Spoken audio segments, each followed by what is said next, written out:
Awesome. Thanks, Rachel. So hi, everyone. My name is Julia Murphy. I'm the instructor of Forest Ecosystem Management and Planning, which, like Rachel said, is the capstone for the Ecosystem Management and Forestry major. The William Main Seminar has been a cornerstone of our class because it gives our students a chance to examine and discuss current and critical issues facing forest resource management. So as most of you know, landscape fires have been increasing in scale, intensity, and destruction over the last couple decades. California will not succeed in addressing the problem without simultaneously investing in landscape restoration and wood utilization infrastructure. The focus of our talk today is on investment needed in California to reduce risk of destructive wildfire and to restore landscape and rural forested communities and help California achieve carbon neutrality. Dr. Jonathan Kusel, our speaker today, is the founder and executive director of the Sierra Institute for Community and Environment. He's led the Sierra Institute for 25 years, which has been working to improve the health of landscapes and rural forested communities by bringing people and ideas together. He conducted pioneering work to develop the concept and assessment of community capacity. Dr. Kusel led both the community assessment and public involvement teams for the congressionally funded Sierra Nevada Ecosystem Project. More recently, Dr. Kusel and his team built the first cross-laminated timber CLT building in California that houses a wood fire boiler producing heat and electricity for Plumas County Health and Human Services Center, and are developing a wood utilization campus in the Northern Sierra. Dr. Kusel led a team evaluating community and social implications of climate change in Sierra as part of California's 4th climate assessment, and is an advisory committee member to the California Adaptation Forum Equity and Tribal Advisory Committee. He coordinates the South Lassen Watersheds Group focused on reducing catastrophic wildfire and restoring an 850,000 acre landscape encompassing some of the last free-running salmonid streams in the state and the North Fork of the Feather River that supplies water to 750,000 acres numbers of agricultural land and 25 million Californians. With that, I'm really excited to introduce Dr. Jonathan Kusel. Thank you. Greetings. I see a few familiar faces and names. Good to see you all. Thanks for sitting in on this. I'm going to talk about the Sierra Institute and really the last 10 or 12 years of work that we've been doing and some of the trials and tribulations associated with that. But it is much more than just a story about the Sierra Institute. It is about how we advance community health and well-being and how we address some of the most pressing issues of our time. Let me launch right into this and see if we can't make this work. I trust you're looking at a single screen. If anyone can say yes, since I'm not looking at faces anymore with this. Yeah, we are, Jonathan. Thank you. Perfect. So what you see is a barn. This is Indian Valley, where we are located, a forested area in the Northern Sierra. So for those folks who aren't exactly sure where we're located, we're in Plumas County, the town of Taylorsville proper, and we're also in the ancestral homeland of the Mountain Maidu people, the Feather River watershed, both of which I'll talk a little bit about in this presentation. I mention this because this is where we're located, and we do a lot of our community-based work here, but the Sierra Institute has also had the privilege of working across the state as well as across the country, examining rural communities, some of the issues associated with collaborative natural resource management, and more. This is a Feather River watershed. I show you this, and hopefully you can see a pointer that I have here, and this is the North Fork of the Feather River. This is Lake Almanor, a reservoir, 1.3, 1.5 million acre reservoir. I'll be talking a bunch about this. This, of course, is Lake Almanor. Down here at the very base of this is Lake Oroville. And many of you know all about Lake Oroville and some of the challenges. But what's important about this is there's Lake Almanor, and there is the top of the State Water Project. And this State Water Project is critically important. And the Feather River provides 25% of the water, roughly 3.2 million acre feet. And the North Fork itself provides roughly 60% of that total. And it was mentioned at the outset how many people rely upon it in agricultural acres that rely on this water. So it's a critical watershed for the state. This is the Middle Fork. You don't see here, this is the location of major fires over the last couple of years. Lake Almanor is the 8th largest reservoir. And it's critical also for the tourism economy that's associated with it. So this talk is also about reimagining watershed, forest, and community relationships. I'm going to certainly talk about fire and talk about how we think about reducing catastrophic wildfire, how we address multi-jurisdictional landscape, multiple owners, and how we think about and going to landscape scale activities. And so what is community scale and why it is important? So again, we'll talk about the sustainability of the landscape. We'll also talk about building resiliency. Let me go big for a moment first. And this is based on Hugh Safford's recently completed presentation to the SCALE group, the Sierra to California All Lands Enhancement Effort, and how humans have changed fire frequencies in California. I think many of you have heard plenty about this. This graphic is really useful because what it shows you is fire return interval, or FRID. And it's just the departure from the standard or normal, or what used to be a normal fire return interval. Take a look at this. The darker the blue, in this case, the further it is from historic intervals. So we have intervals in our areas from 3 to 38, 39 years being the red fir zone up high. And of course, 3 years for landscape areas much lower in elevation. This is the area that I'll be focusing on for the most part. And interestingly, what you can see here is the southern part of the state, the fire return interval has not, it's not deviated quite as much. Another graphic speaking to landscape across the state. Burned area increases in California are nearly entirely in the north. What's really interesting, if you look at, and everybody is familiar with, of course, the horrific year we had last year, but from Hugh's graph, what you see is roughly 130 or 1.3 million acres, I should say, hectares, burned in 2020. And that's about what historically burned. But the characteristic of that fire is fundamentally different. So we have much more severe wildfire. So the acreage has finally reached a total that it used to be, but the amount of burned area severity has dramatically risen. More about that in a little bit. So another implication, smoke. Here's the 2020 smoke days, pretty bad. I could spend a lot of time going through this. That's not the purpose of it. We know it's important when the New York Times picks it up, late November of last year. Here's some specific information. Fresno, you can see what happened last year, and this is late summer into the fall. You see air quality levels really deteriorating. This is for just PM 2.5, very small particles that can get in, lodge in the lungs and create all kinds of problems. I put below that the 2017 wine country fires. And this smoke made it to San Francisco, the San Francisco area, with pretty serious impacts. And it's interesting, some epidemiologists suggested that this spike led to well over 100 deaths. Again, much more we can talk about here, but I'll leave that for now, other than to say these are sort of the macro level impacts of catastrophic wildfire that we're really trying to get at, but you get at it on an acre by acre or landscape by landscape level. So I can't go forward as a rural sociologist without mentioning not just the biophysical implications, but also job loss.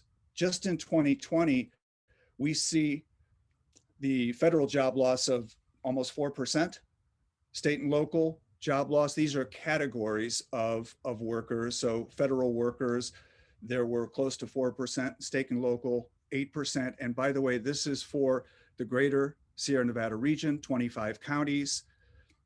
Education and health, 4% decline. Leisure and hospitality, not very surprising, 25.2%.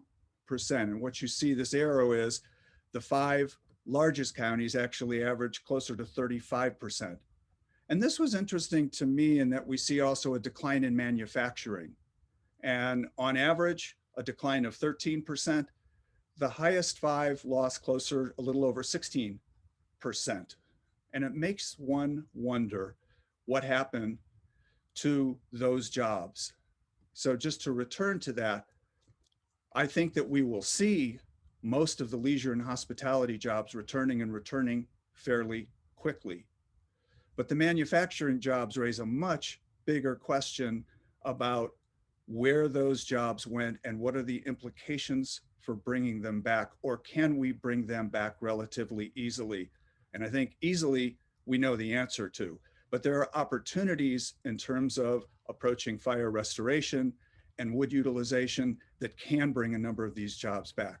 Last thing I want to mention, again, rural social science, we also see a higher than ever housing instability in the West. Just under half the population, or almost half the population, pays more than 30% for rent. And this total is increasing, and we have not addressed the housing issue as urban folks move to rural areas. We used to talk about them as equity migrants, but urban folks moving to rural areas can afford a lot more, and they spend more, and they make housing prices higher and more difficult for those looking for houses or rentals in particular. Blank screen. This is going local. There's that barn that I showed in the very first slide. This is the Moonlight Fire, 2007. This is looking out my back door. This is the Moonlight Fire many years later. And this is an example, and we thought 100 square miles that this fire covers was a lot back then. It's only 65,000 acres only. It's small relative to some of the wildfire footprints we see today, but it was a catastrophic wildfire, and significantly 38,000 of those 65,000 acres burned at high severity. And 6 years later, an agency survey showed that shrubs now occupied 29% of the landscape, compared to only 3% before the fire. And it is an example of type conversion. And that is what we're seeing with fire. So this is our backyard that spurred the Sierra Institute into action to trying to do more. We also had the Walker Fire. There's the start of the Walker Fire just over the hill. And again, high severity fire smoked us out for many days. So what do? Well, we thin. All of you know about this, and we typically thin and pile burn because that's inexpensive to do. The thinning itself is not inexpensive, but one of the cheapest ways of disposing of this material is to just put them in burn piles and burn them. But there are problems. From the Plumas County Air District, here are some of the challenges and the opportunity. So what you see from an examination of burning 5,000 bone dry tons of biomass, when one burns them in an enclosed boiler like a biomass boiler, you see much lower levels, 97% reduction in a PM10. Again, PM referring to a particle size. Carbon monoxide, 99% reduction. Volatile organic compounds, 99% reduction. So there's real value in burning in a confined space. One of the things I have said in many of the talks that I have given is that investment in the landscape in and of itself is insufficient. And forest and watershed restoration in this state will not succeed without investment in wood utilization infrastructure and development of markets that are going to increase the value of low value wood.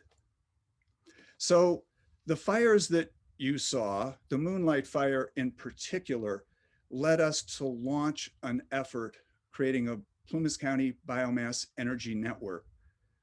in 2013 and 14, we pulled together leaders in the county and said, what can we do with this? What forms of energy might we pursue? And we identified a biomass energy network. They identified biomass and solar as ways of addressing some of the energy needs. Variety of reasons. One, great to use a local resource. Two, if we can eliminate fossil fuel use, most folks in heating buildings will use propane or a diesel, not a biodiesel, but just a straight diesel or kerosene. So we thought of this as a way of eliminating, creating local jobs, and this is part of the network that we set out to put together. We were ambitious. And you can see Greenville with a district heating system that's heating more than one building. You see Crescent Mills. I'll talk more about that as we talked about a wood utilization campus. Quincy, another district heating system. Portola, we talked about linking the high school, the hospital, and more. It's been a longer slog than we thought. And so this is in Quincy, and this is the County Health and Human Services building. We originally envisioned a boiler building that would also heat the dorms at Feather River College. And the college decided to opt out.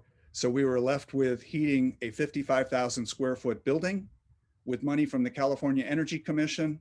We built a biomass boiler, and this runs on wood chips. And this is the building, the front of the building right here. And this is the ribbon cutting ceremony. It produces not only heat, but it also produces power. So it offsets the electricity bill a bit. Much to be said about that, but I'll say just one more thing. If you look around this building, you will see, this is the building itself. Here's the boiler. This is a newfangled wood product, cross-laminated timber, that we decided if we're doing a novel boiler, let's also see if we can use a novel wood product to house the boiler. This, as I mentioned, is the ribbon cutting ceremony with California Energy Commission members and others in attendance. And this is the electrotherm unit that actually produces electricity. So what did we build this thing out of? It's cross-laminated timber. And I'm assuming some of you know a bit about it and some of you may not.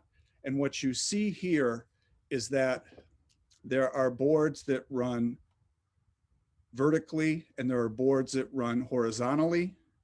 And so they run at 90 degrees and they create these panels. This is a 3-layer panel. Again, here is one board, and then here is another board longitudinally here. And there's incredible strength that's produced. And you can see that this is, they're made in these large panels. This is a 5-layer panel. And here's the building that we built. These come on a truck and are offloaded. This building took all of 2 days to put up. And we did it with a local crew. We put $1 million into the local economy, putting this building together in which the boiler is operating today. This is one of the last roof panels going into place. And these guys were really proud of what they were able to do in working with this newfangled wood product.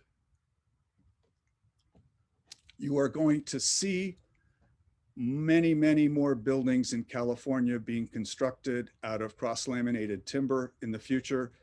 That building, again, is the first full cross-laminated timber building in the state of California. And what that boiler did, it allowed us to create the first business at our wood campus. And it's a chip business, and it doesn't use a lot because that boiler isn't that big. Heating a 55,000 square foot building takes a fair bit of chips, but not as many as we like, but it was a demonstration project. So we had visions of doing more at the wood utilization campus. So we talk about multiple products in addition to wood chips, firewood, post and poles, wood pellet shavings, a greenhouse, which we are talking about now, where we can grow plant restoration material. And that probably after a shed is constructed there, that's going to be one of the next businesses. And we've also talked about, and I will get to it at the end of the talk, other utilization technologies that will either produce electricity, biochar, and green fuels. This is an old Louisiana Pacific mill site. They left the area in the mid 1980s. And unfortunately, there was a bit of arsenic left behind. So we spent about 3.5 years assessing, reassessing, and working through what's there on site, making sure that we weren't essentially buying a Superfund site. And then we started cleaning it up. And cleaning it up, fortunately, meant mostly capping. You can see it's a beautiful area. This is once again our valley, and this is based in Crescent Mills, and it's a 28-acre site that we hope will host a number of businesses. So this is how we think of it, how we thought of it then, and still for the most part, think of it today. So forest restoration activities produce a variety of materials that can go different places. This is, at the time, considered a cornerstone. We were going to build a 3-megawatt combined heat and power facility that would produce electricity into the grid. And it would use about 40 or 50,000 bone dry tons of material. And there's a whole variety of things. Again, here are some of the products that may come out of this. This was a vision, a hope, and something to work towards. So where are we going to get the material to provide 40 or 50,000 bone dry tons? So one has a supply issue, as well as other material that could go into making these products. I'm going to shift gears now and talk about landscape. This is geared to socioeconomic conditions. Indian Valley in Plumas County is one of the more impoverished areas in Plumas County. This is about creating jobs. This is about making products from what's in the forest and getting those products out in part to reduce the risk of catastrophic wildfire. So this is the launch of the South Lassen Watersheds Group, 4 years young at this point, a relatively young collaborative. And there's a nice symmetry here because one of the first individuals who worked on the launch of our work in the Lake Almanor area was Beth Rose Middleton, who spoke earlier in this series. This was about 20 years ago that she worked with us. So it was a pleasure to have her here as some of her work forms the foundation of what I'm going to talk about with the South Lassen Watershed Group. So there's Lake Almanor, Chester, Greenville. Here we are in Taylorsville. This is part of the area where that wood utilization campus is. I'm going to shift and you're going to see boundaries that are going to extend this around this area because, well, you've seen that before. This is the South Lassen Watershed Group first approximate boundary. We had launched with Beth Rose a group focused on Lake Almanor. And in the early part of 2017, they came together and said, we've got to focus upstream. We've got to focus on the tributaries and we've got to look at fire issues more. And so it was a fire and watershed effort that really led to the creation of the South Lassen Watershed Group.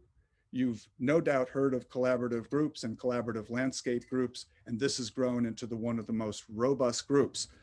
But here's why it grew also, and here's why this area became the focus. So here are fires from 1990 through the 20th century. You see a lot of yellow. And significantly, this map doesn't show it, but a lot of these fires are low severity fires. That has changed, as you know, and you no doubt have heard, over the last 20 years. The fires have grown bigger.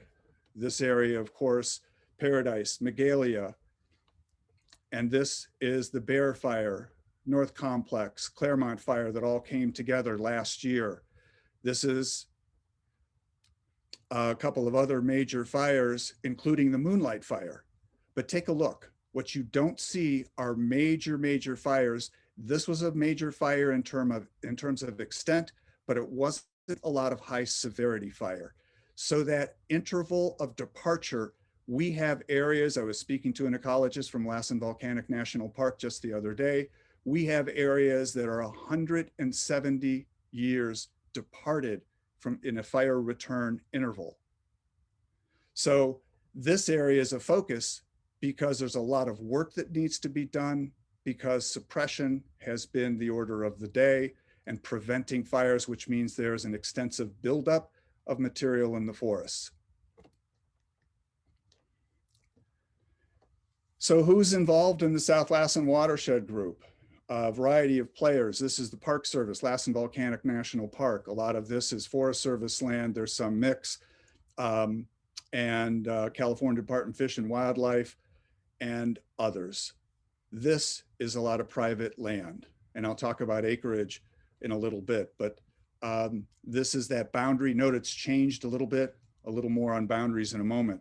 But who's involved?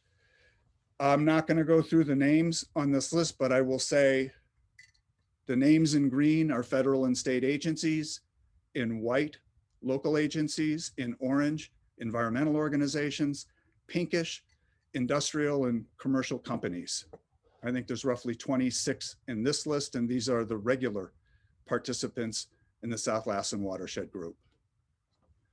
And in their MOU, they specifically stated, we're getting together basically for wildfire, ecological resilience, and watershed condition and function, as well as local community health and socioeconomic conditions. So they really are trying to do triple bottom line work. Many people talk about triple bottom line, but very, very few people, groups actually do it. So as the group met and talked about these boundaries, what's interesting, here's the initial 2017 boundary, about 600,000 acres, a fairly sizable area. They started talking and they said, well, actually, we need to make this a little bit bigger. This area, Collins Pine Company, a timber company, said, how about including all of our property? That meant extending down into Indian Valley towards Greenville and Crescent Mills. And then there was the conversation about including all of the Elmore district of the Lassen National Forest. Then the group also pushed out even further and made connections also because of the ecological sensibility of closing the loops, of following ridge lines, following road lines, and so forth. What's amazing to me is not only that it grew, but the way it grew and the unanimity and support, essentially, for the growth of this landscape effort. It went from 600,000 to now 913,000 acres. And so that's what the group is focusing on. More about that challenge. I added this so folks can see who actually owns this land. And so 55% is Forest Service.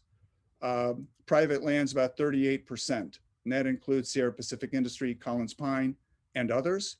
Park Service is small at 4%, but it's a key 4%. It's the top of the watershed. It's Mount Lassen.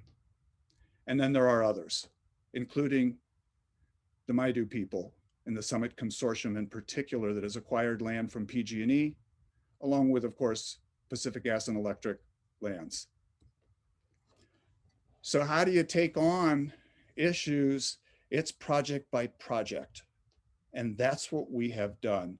So the top three, in terms of, if you look at the legend here, the red, black, and magenta, they're fuel reduction projects. And someone can say, well, what about the other projects? Well, in fact, the bottom three projects there, yellow, blue, green, are meadow and riparian enhancement projects. I'm going to talk about these, just show you pictures from for these projects very briefly. I don't have pictures for this one right now, but I'll just tell you very briefly what's interesting with the Child's Meadow project. It involves Point Blue Conservation Science, UC Davis, Tehama County Resource Conservation District, the Nature Conservancy, US Fish and Wildlife, and Collins Pine Company, the Forest Service. So there's this nice array of groups that have come together to work on this landscape, again, for meadow and riparian enhancement. So all of our projects are not just about fuel reduction. They're a mix of projects. There's actually a great story about a multi-jurisdictional landscape effort as a part of this. It turns out that Collins had to haul through an area on their property, which was the only way to go because Forest Service land bounded the logical area to get around. But through an easement, they allowed Collins to, they gave Collins an easement to use a Forest Service road to do some timber hauling, and that preserved an area that was fragile ecological habitat, which frogs were residing. So through that work, we are seeing habitat and species outcomes that would not have been accomplished without multiple entities working together. So very quickly on these projects, this is Rock Creek, and you see fairly dense forest, fairly extensive area, and a whole lot of cutting. This is actually a riparian or creek area, and it's using California climate investment funding. You can see you probably can't see that well, you can with the stumps here, but there's some fairly large trees that were taken out to enhance what is a riparian area to try to bring back more of that riparian area. And what you see here is these doodles or piles that are going to be hauled away, chipped, and utilized.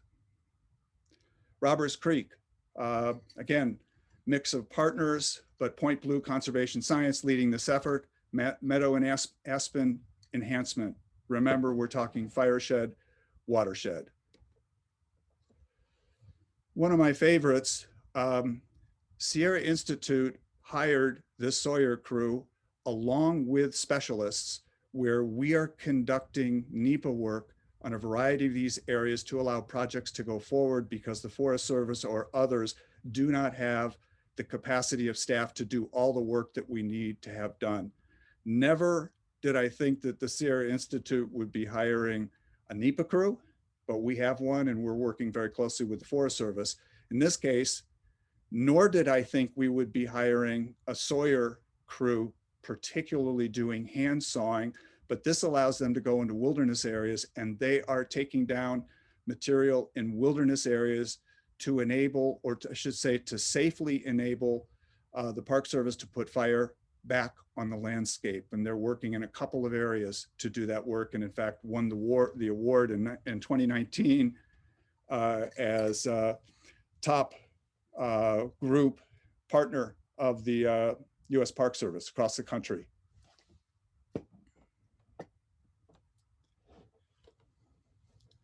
This is the West Shore project. Real mix of ownerships in this project. Folks out there talking, it runs right along the shore of Lake Almanor, so there's recreation issues, wildland urban interface issues, and as I mentioned, some real mixed ownerships amidst the density. And this gives you an idea. Here's that Lake Almanor, the peninsula, and this is the West Shore. So there's individual homeowners, Collins Pine, significant portion of this property along with the Forest Service, and then the Maidu Summit Consortium in PG&E land that was recently turned over to them. And I show this little inset because that is the Chips fire that in 2012 burned into the basin and shut down the tourist season for the month of August. And businesses are tenuous. So when you lose a third of the major part of the tourist season, it hits you hard. And the smoke was so dense and the fire threatening enough that it really, truly did shut down the businesses. I know because my daughter was working at one of those businesses and was put out of work for the month. So again, there's Collins Pine and there's some of the other parcels. It is the coming together and it is the work together that makes the South Lassen Watershed Group the success that it is.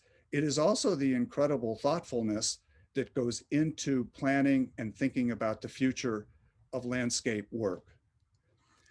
What we are also doing, the Sierra Institute, we are working with the Maidu Summit Consortium about the integration of traditional ecological knowledge and with Western forestry practices, not just on Maidu Summit Consortium properties, but across the entire landscape. How do we think about the role of cultural burning? How do we reintegrate that into landscape processes and practices and bring back some of the Maidu knowledge that informed that area and maintained it as it was for many, many, many years.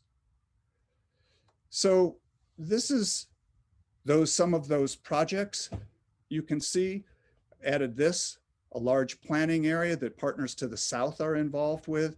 But as you look at this graph or map, what you see is a lot of blank space within the boundaries of the South Lassen watershed group area. So how do we go to scale on a 900,000 acre landscape? We got to go bigger. And this is now the West Lassen Headwaters project. It's close to 130,000 acres. And we are launching an effort to start planning for activities in this area. And it encompasses multiple ownerships and a variety of players in this process. And that's one of our major next steps on this landscape. So that's the South Lassen Watershed Group, and going to scale and doing landscape scale work on a critical area, not only locally, but regionally, and even in the state because of its watershed importance. And I should have mentioned and neglected to, but one of the reasons this area was added into or added to the overall total, it's some of the last free running salmonid streams in the state: Mill Creek, Deer Creek, Battle Creek. So the group is keenly aware and planning and looking for ways to reduce risks of catastrophic wildfire that would compromise salmonid as well as other critters in these areas. So going forward with the group, what we're doing now is we're initiating baseline surveys for that large 130,000 headwaters project area. It's a big undertaking. We are completing this collaborative landscape assessment, focusing on existing as well as desired conditions. And we hope and plan that the Lassen National Forest will adopt these for this West Lassen Headwaters project. And I can't do this presentation without saying the Lassen National Forest has been an outstanding project partner, willing to push the bounds and willing to engage in going forward and conducting environmental planning and analysis on Forest Service land. So we're continuing to work with all of these different players along with CAL FIRE, and we are also now developing a cross-boundary burn preparation contract for the West Shore project, and we're hoping to do implementation this year and completed by the end of next year.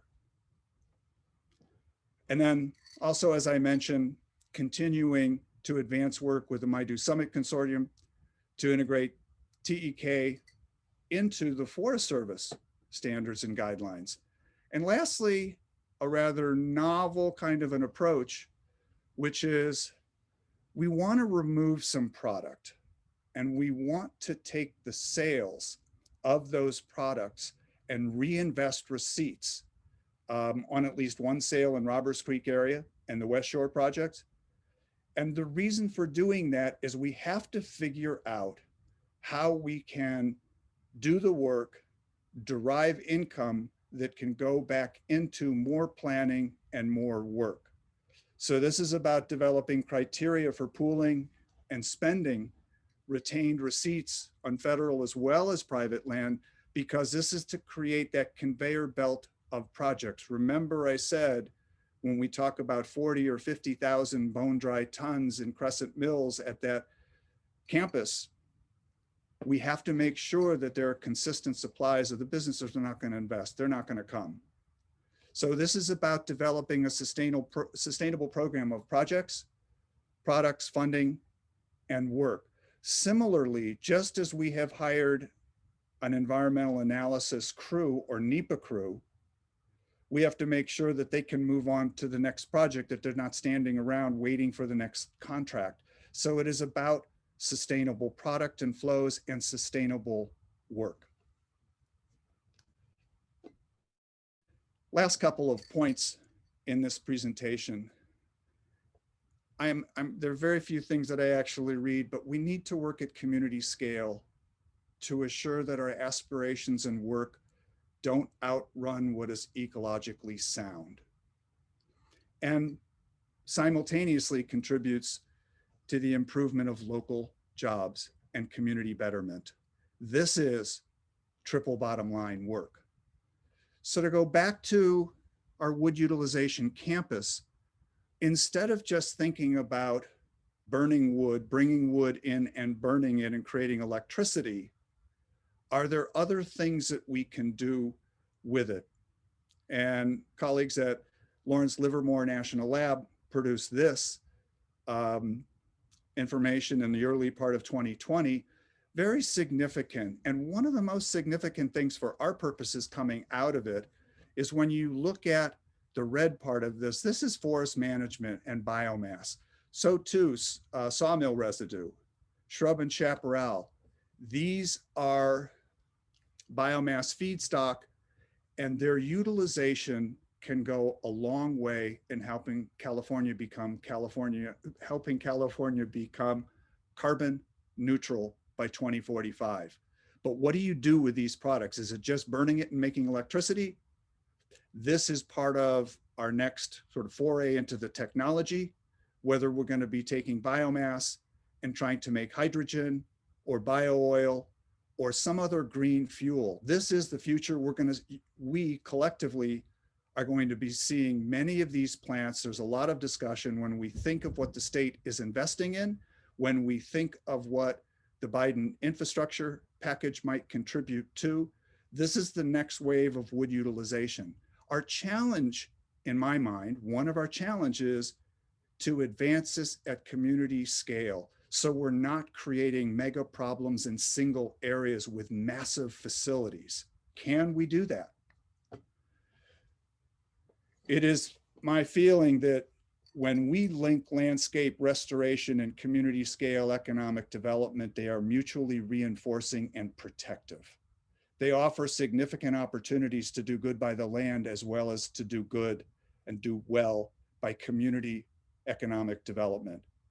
And so to me, it's hearkening to Governor Newsom's call for all regions rise together.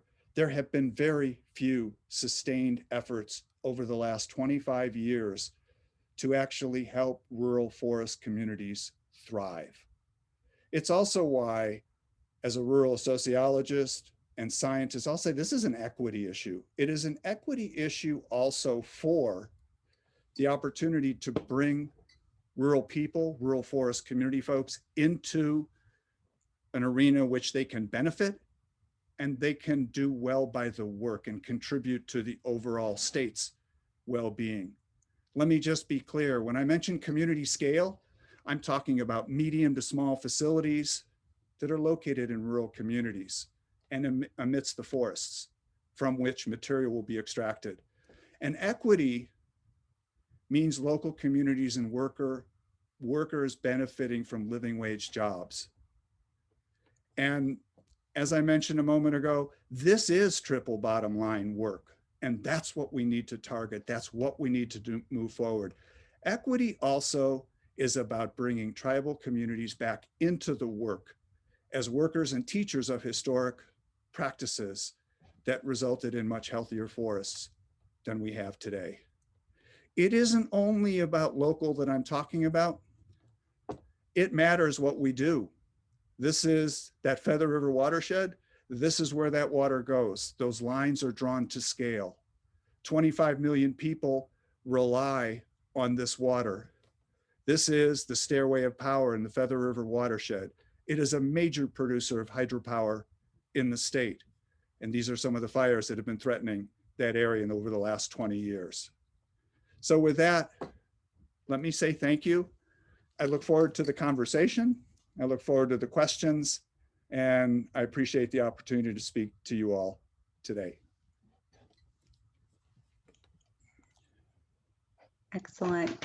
Yeah, thank you very much, Jonathan. That was wonderful. And we will now open the floor to questions. So as a reminder for everyone, the best way for us to moderate all of the questions is for you to either use the raise hand function or to go ahead and type a question into the chat. And then we'll give you the opportunity to ask that question in the order that they're received. And Jonathan, usually it takes a moment for people to actually physically type. So we will give it a minute for questions to come into the chat.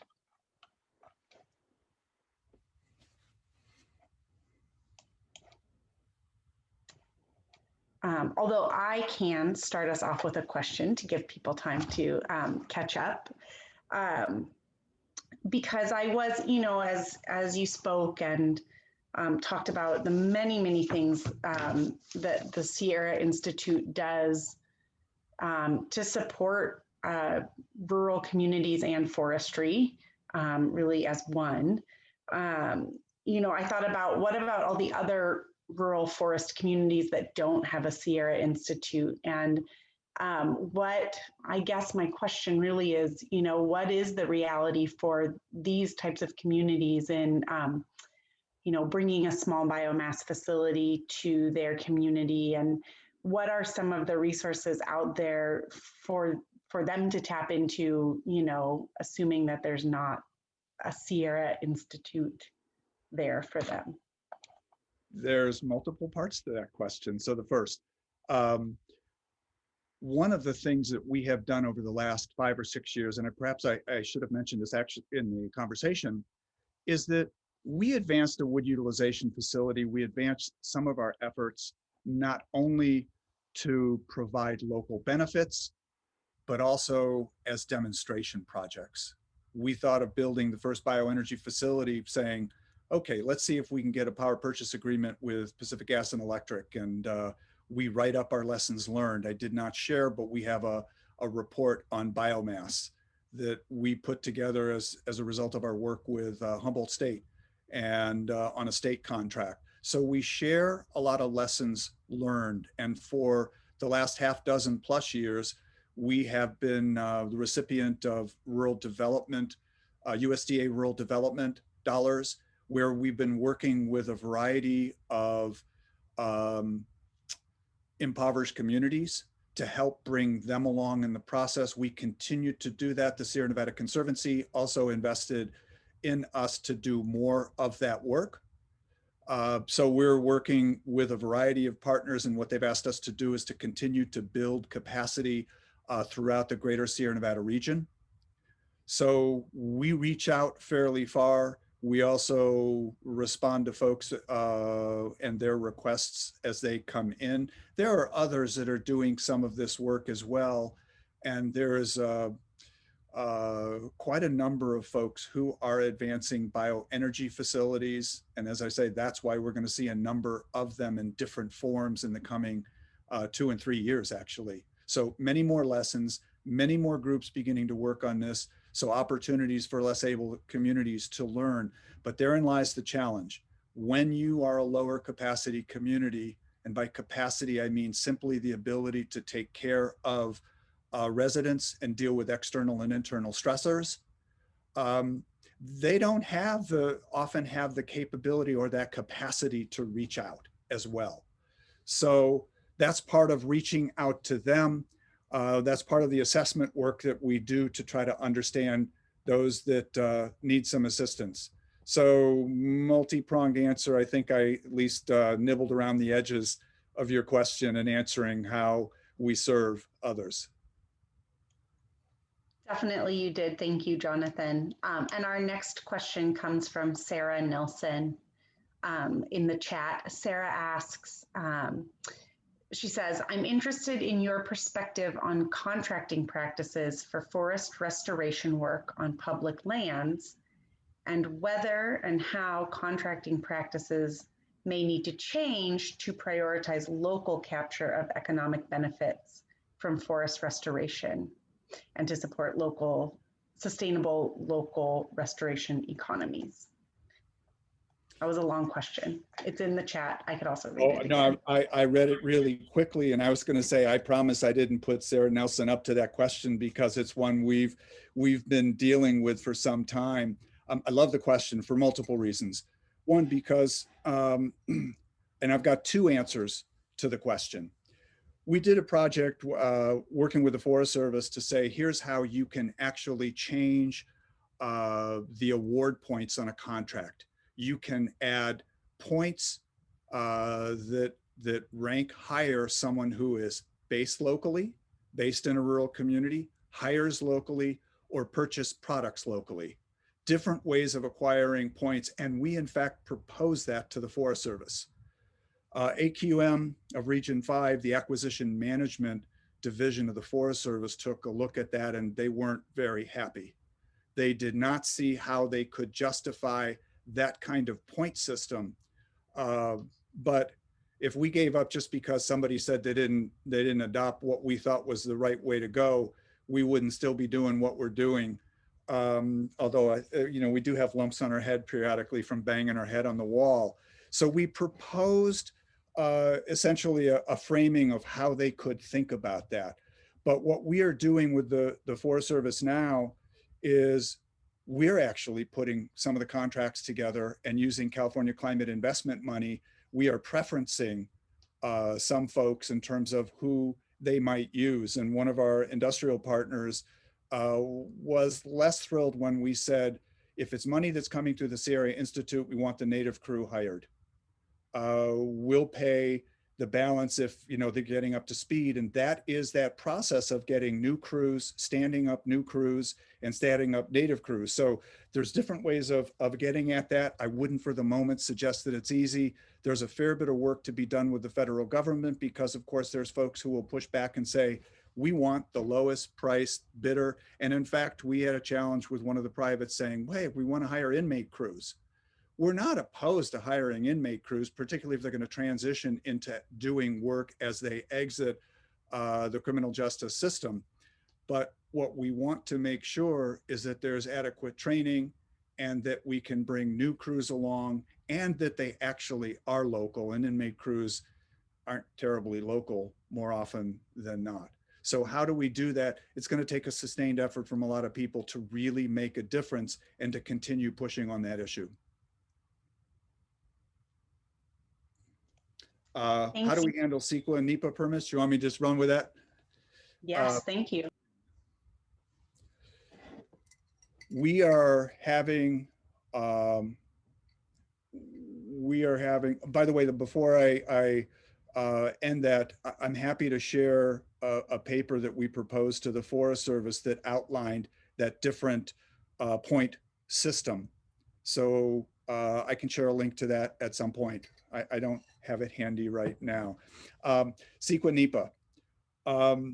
Our staff is going out and doing NEPA work or doing environmental analysis. I think as most folks know, the Forest Service has to, it is their legal obligation to maintain quote unquote control or decision management on federal land. Same with the Park Service.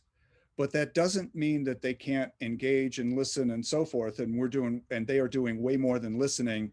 We have folks who now are essentially, I don't think it's a stretch to say that they are part of the NEPA crews of the Forest Service. They are not making decisions for the agency, but they are deeply involved in the analysis process that goes into NEPA decision work.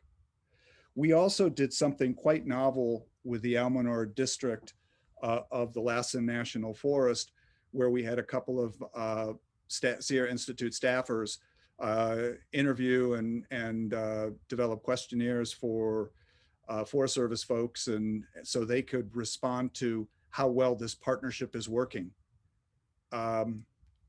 Not surprisingly, there were a few bumps about bringing the agency folks and their manner of doing things along with Sierra Institute staff who are relatively new at doing working NEPA projects and or developing NEPA reports. But we're working through that. And I think it is a wave of the future where we're seeing resource conservation districts and others providing staff to the agencies to do work. There was some legislation that allowed a crosswalk between CEQA and NEPA. That's a long-standing conversation about whether NEPA work can qualify for CEQA work. And I think something that worked last September may have expired. We have other partner groups that are working on CEQA. So we will do whatever analysis, our staff will go out and do whatever analysis is needed as they get better and better doing that work, which is not to say they aren't good. They are quite capable, but there's certain formulas and ways of doing things that allow the Forest Service to stand, or other agencies to stand behind those environmental documents. If I may, I also want to just share briefly, we had in the South Lassen group a discussion where one of the environmentalists was concerned about the intensity of the thin and canopy closure and spotted owls. And so we facilitated a conversation. The Forest Service was wide open to having that conversation. It allayed some, but not all of the concerns, enough so those concerns were not brought up as a legal challenge. As a result, we saved probably 6 to 9 months in that process for going forward with implementation.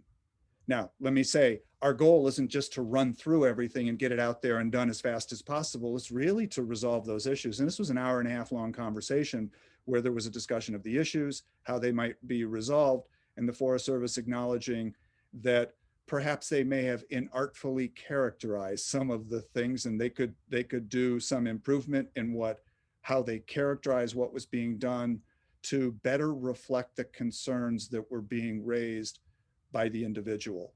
So real progress in the value of collaboration and the value of folks coming together to say, how do we move forward with these things in light of the risk, the threat of catastrophic wildfire, climate change, et cetera. So sorry, I took us on a tangent there, but I think it's relevant to the discussion of how we resolve these issues. And it is one of the powers of collaboratives that we're seeing across the state.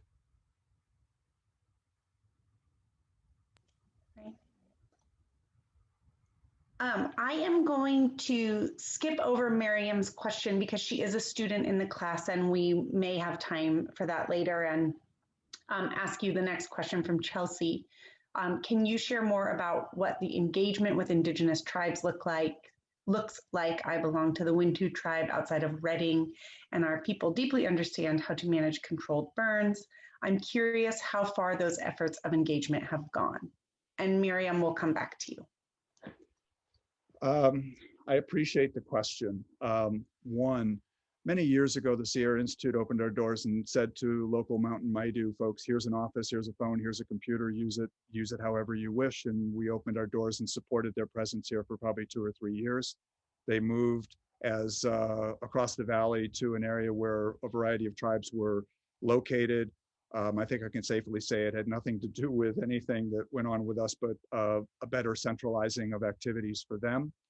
So working with them, employing some, and engaging over time with our local Maidu people in a whole variety of ways, where we assisted to some degree with a contract they had with the Plymouth National Forest on the tribe wanted a 99-year lease, and Forest Service wasn't going there at all.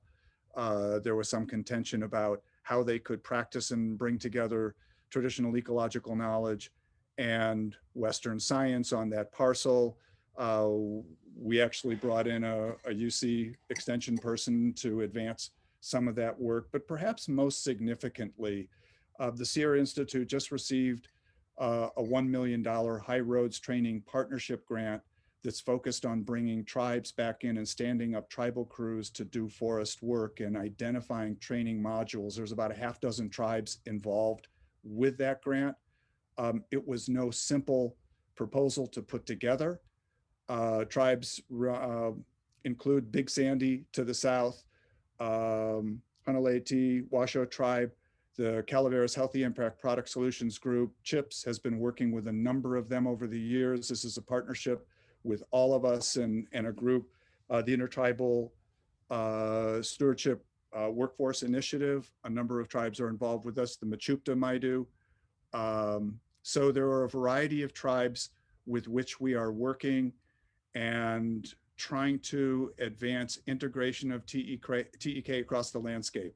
So that sounds a little bit vague, and it is because the proposal was just funded. We start work on that June 1st for the next couple of years. And again, the goal is to try to work with tribes and stand up tribal crews. So whether it's CHIPS or Sierra Institute helps launch, but the idea is that the tribal crews themselves will be doing restoration work, will be doing a variety of projects so they can be employed. And then there are modules, there are training modules that range from basic 32, SAW training, and then TEK modules about how to teach, share, and advance the work of traditional ecological knowledge. So it's a fairly heady effort, and there's some community college involvement as well, where we've built in some money for even heavy equipment operators through Shasta College. And the idea is also to link it to not only community colleges, but four-year universities. We so often think that all we need to do is give a little bit of training and they can become another worker. What we talk about is a scaffolding of opportunities. So maybe you work as a sawyer for a while, but you decide you want to be an ecologist. Do you want to be a wildlife ecologist? So you can move across this scaffolding. And so we're creating opportunities as opposed to slotting people into single positions. Again, ambitious to be proven, but it's an effort that we're embarking on with partners. And there's great value in having folks engaged at different levels.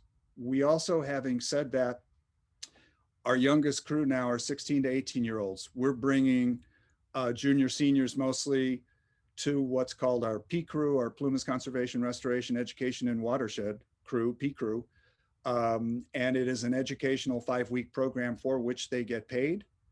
And we also deliberately bring together urban and rural practitioners or residents, and we pay them so they work together, learn together, and probably one of our most popular areas, should I say, or we have the most applicants this year, is Berkeley.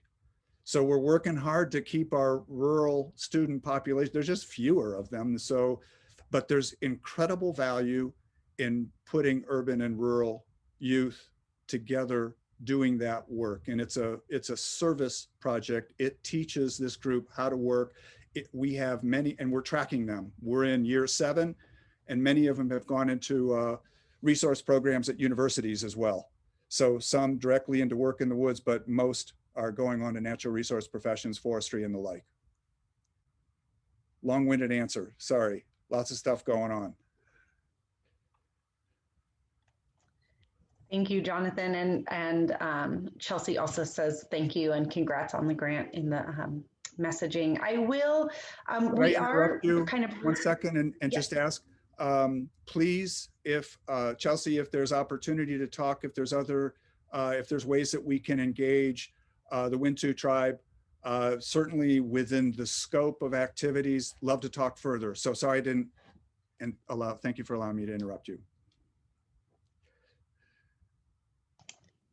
Quite all right. I did just want to kind of let the folks in the audience know that we are reaching the end of our 20-minute kind of larger group question and answer session. So I just wanted to give one more opportunity to people who are not in the forestry capstone class to ask any last burning questions. And if not, I think that we can actually then hop off here in a minute. Well, we will all stay on. Everyone else we will ask to hop off, with the exception of the forestry capstone students, and then we'll open with Miriam's question. So last call, and if not, we will say good evening to all of those who attended Jonathan's talk, and thank you very much. And we'll ask our forestry capstone students to stay on. And thank you, of course, to you, Jonathan. I'll also stay on, and I get to say thank you again later. But Thanks to those who joined.